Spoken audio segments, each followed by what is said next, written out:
Thailand, Bangkok, पटाया, इसका नाम सुनते ही लोगों के दिमाग में एक इमेज आती है कि यहाँ पर चलिए, बाकी टूरिज्म तो एक तरफ है, सेक्स का मज़ा लेने चलते हैं।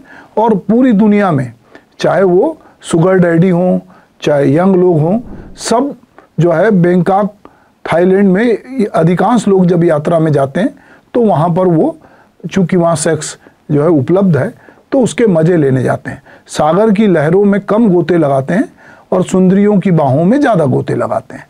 अब यहाँ पर ऐसे थाईलैंड, बैंकॉक में कोई आदमी मीठी झील के पास या सागर के पास प्यासा हो तो वो कितने दिन प्यासा रह सकता है।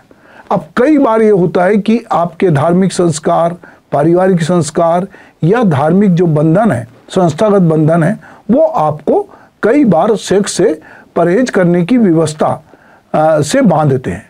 और ये जो धार्मिक बंधनों में जो दमित इच्छाएं हैं, कभी कभी उनका विस्फोट होता है। और इधर जो है अभी इसी तरह के विस्फोट की बात मैं आपसे करने जा रहा हूँ। बात यह है दोस्तों कि हम आज एक ऐसे विषय पर बात करेंगे जो धार्मिक और सामाजिक ढांचे को हिलाकर रख देता है। थाईलैंड के हालिया सेक्स एक्सटॉर्शन स्कैंडल ने पूरी दुनिया का ध्यान खींचा है, जहां बौद्ध भिक्षुक जो संयम और ब्रह्मचर्य के प्रतीक हैं, एक बड़े घोटाले में फंस गए। आखिर क्यों बार बार धार्मिक संस्थाओं में ऐसे स्कैंडल सामने आते हैं? क्या सेक्स को दबाने की व्यवस्था इसके लिए जिम्मेदार है? तो आइए इस पूरे मुद्दे को जो है फ्रायड, ओशो, मनोविज्ञान की दृष्टि से समझते हैं। तो सबसे पहले बात करेंगे हम थाईलैंड के सेक्स स्कैंडल की। थाईलैंड, जहां सेक्स को स्वर्ग माना जाता है, वहां हाल ही में एक सनसनीखेज स्कैंडल सामने आया। मिस गोल्फ नाम की एक महिला ने 9 वरिष्ठ बौद्ध भिक्षुकों को अपने प्रेम जाल में फंसाया। उसने उनके अंतरंग पल रिकॉर्ड किए और करोड़ों रुपए की उगाही की। पुलिस ने 80,000 से ज़्यादा नग्न तस्वीरें और वीडियो जब्त किए। कई भिक्षुक जो है फरार हो गए, एक को निष्कासित किया गया और थाईलैंड के राजा ने 81 भिक्षुकों के राजकीय सम्मान छीन लिए। यह सिर्फ एक अपराध की कहानी नहीं, बल्कि दमित इच्छाओं का विस्फोट है। भिक्षुकों ने इस महिला को मर्सिडीज कार, लाखों रुपए और डेबिट कार्ड दिए। यह प्यार नहीं, बल्कि दबी हुई इच्छाओं का परिणाम था। तो दोस्तों, अगर हम अपने देश की बात करते हैं तो हमारे देश में किसी भिक्षुक के पास, किसी गरीब आदमी के पास यदि इतना पैसा आ जाए और मिल जाता है तो लोग कहते हैं कि देखिए साहब, ये भिक्षुक था और इसके पास इतनी संपत्ति थी। और इच्छाएं सबकी होती हैं, चाहे भिक्षुक हो, चाहे पादरी हो, चाहे धर्म के गुरु हो, सबके भीतर एक नैसर्गिक इच्छा होती है और प्रकृति ने वो इच्छा उनको जो है वो प्रकट करने के लिए बनाया भी है। पर कई बार जिस तरह का पूरा दृश्य होता है, वहाँ पर आपको अपनी इच्छाओं को मारना पड़ता है। तो बात हम कर रहे हैं कि धार्मिक संस्थाओं में जो सेक्स होता है, जहाँ पे एक टेबू की तरह जो है इसको बताया जाता है, और हम अपनी पुरातन कथाओं में भी पढ़ते हैं कि ऋषि मुनियों की तपस्या को भंग करने के लिए लोग जो हैं वो इस तरह की स्त्रियों को भेजते थे। धार्मिक परंपराएं जो है सेक्स को अक्सर पाप या विकर्षण मानती हैं। बौद्ध भिक्षुक ब्रह्मचर्य का पालन करते हैं, ईसाई पादरी सेलिबेसी की शपथ लेते हैं और हिंदू साधु जो है काम वासना को जीतने की बात करते हैं। लेकिन इतिहास गवाह है कि यह टेबू बार बार टूटता है। थाईलैंड में पहले भी भिक्षुओं पर दुष्कर्म और ड्रग तस्करी के आरोप लगे हैं। कैथोलिक चर्च में सेक्सुअल एब्यूज के हजारों मामले सामने आए, जिनके लिए अमेरिका ने $2.6 बिलियन से ज़्यादा हर्जाना दिया। हिंदू पुराणों में भी मेनका, उर्वशी जैसी अप्सराएं ऋषियों की तपस्या भंग करती रही हैं। ये कहानी बताती है कि सेक्स मनुष्य की मूल जरूरत है, जिसे दबाना आसान नहीं है।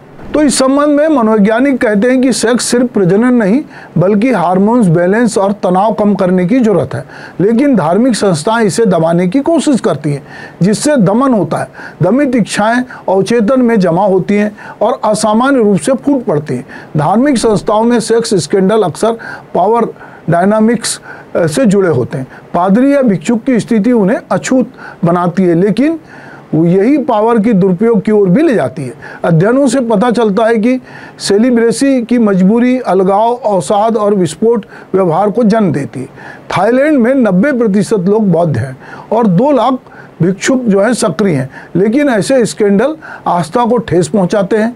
और यहाँ पर हमको ये भी समझना पड़ेगा कि जब इसको रोका जाता है किसी संस्था में भी, कहीं पर अगर आप किसी को विवाह करने से रोकते हैं, आपको 2 लोगों को यदि जो मैच्योर हैं और वो अपनी मर्जी से सेक्स कर रहे हैं उसको रोकते हैं, या कहीं पर भी आप किसी को भी इस तरह की चीज़ों से रोकते हैं, तो यदि उसमें उतना संयम नहीं है और उतने वो अपने को जब्त नहीं कर सकता, तो वो कई बार जो है इस तरह के स्कैंडल में फंसता है। अब हम यहाँ बात करेंगे कि ये जो फ्रायड का सिद्धांत इस बारे में क्या कुछ कहता है। सिगमंड फ्रायड मानते हैं कि सेक्स मानव व्यवहार का मूल आधार है। उसके अनुसार मनुष्य का मन 3 हिस्सों में बटा होता है: ईड मूल इच्छा, ईगो वास्तविकता और सुपर ईगो नैतिकता। सेक्स ड्राइव को दबाने के लिए या अवचेतन में जमा होती है और न्यूरोसिस पैदा करती है। थाईलैंड स्कैंडल में भिक्षुकों पे सच्चा प्यार का दावा करती उनकी दमित जो ईड है का फूटना था। फ्रायड कहते हैं कि सेक्सुअल ऊर्जा को सेलिब्रेशन के जरिए कला या आध्यात्मिकता में बदला जा सकता है, लेकिन अगर यह असफल हो तो परिणाम विनाशकारी होता है। तो ये अभी हमने थाईलैंड में देखा कि किस तरह से। और रजनीश की बात हम करें, हमारे देश में संभोग से समाधि तक आचार्य रजनीश ने एक किताब लिखी और उस किताब के जरिए और अपने प्रवचन के जरिए ओशो ने जो है, रजनीश ने सेक्स की बेबाकी को समझाया। उनकी किताब संभोग से समाधि तक में कहा गया है कि सेक्स को दबाने से समाधि नहीं मिलती, इसे समझकर स्वीकार कर और उसकी ऊर्जा को ट्रांसफॉर्म करना चाहिए।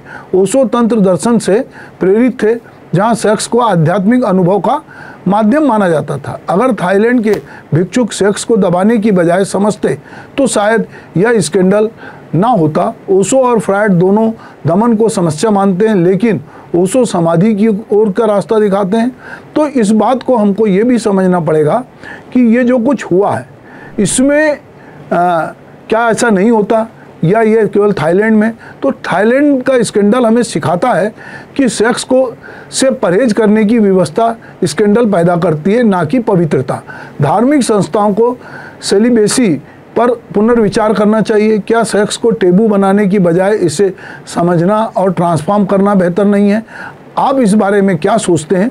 हमारे कमेंट बॉक्स में जाएं और इस वीडियो को लाइक शेयर करें, सब्सक्राइब करें और जो इसकी घंटी है उसको दबाना ना भूलें, ताकि ऐसे गंभीर मुद्दे पे हम आपसे चर्चा करें। एक सवाल मेरे मन में है कि यदि ये घटना भारत में होती और इसमें बौद्ध भिक्षुकों की जगह मुस्लिम संस्थाओं के, धार्मिक संस्थाओं के अगर लोग होते, तो हमारा मीडिया इसको अभी तक तो रंग देता और पता नहीं क्या क्या कलर दिखाता, क्योंकि इस समय हमारे देश में खास करके कुछ लोगों को टारगेट करने का काम हो रहा है। पर इस तरह का बवाल अभी थाईलैंड में नहीं मचा, चूँकि वहाँ सेक्स को लेकर, पर हाँ हर जगह ये चाहते हैं लोग कि जो धार्मिक नेता हों, जो बड़े राजनेता हों, उनसे लोग उम्मीद करते हैं अच्छे आचरण की, और ये उम्मीद करते हैं कि वो अपना आचरण ठीक बनाए रखें। तो इसीलिए अमेरिका जैसे देश में तो नेता स्वीकार कर लेता है कि मेरे क्या रिलेशन थे, पर हमारे देश में अभी भी नेता जो है अपने जो बाकी संबंध है किसी अन्य स्त्री से, उसको स्वीकार नहीं करते। पर अब सोशल मीडिया का ज़माना है, तो इसमें बहुत सारे स्कैंडल बाहर निकल के आ रहे हैं। और ख़ास करके जो अलग अलग धार्मिक संस्थाएं, चाहे उसमें चर्च हों, चाहे उसमें मठ हों, चाहे उसमें ये बौद्ध संस्थान हो, कहीं के भी संस्थान हो, जहाँ पर भी जो हमारी नैसर्गिक ज़रूरत है, जो हमारे शरीर की ज़रूरत है, उसको दबाया जाएगा, तो इस तरह के विस्फोट की खबरें आती रहेंगी।